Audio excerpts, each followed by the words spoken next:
Welcome back to another interesting tutorial about WeChat group setting, and in this video I will show you on how to restrict only group owner and the admin can change group name on your WeChat group. Let me show you how. The very first thing you want to do is to go ahead and open up your WeChat app. Go ahead and select your group.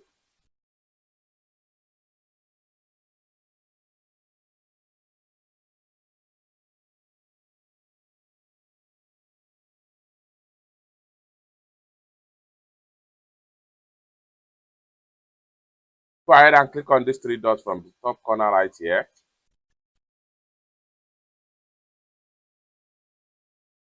Go ahead and click on Manage Group.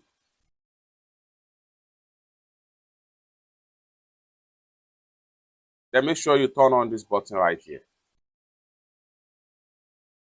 With that, only admin and the group owner will be able to change the group name. It's that simple. For more tutorial about how best to use your WeChat account, consider to subscribe. Thank you so much for watching, and I hope to see you in my next video. Bye for now.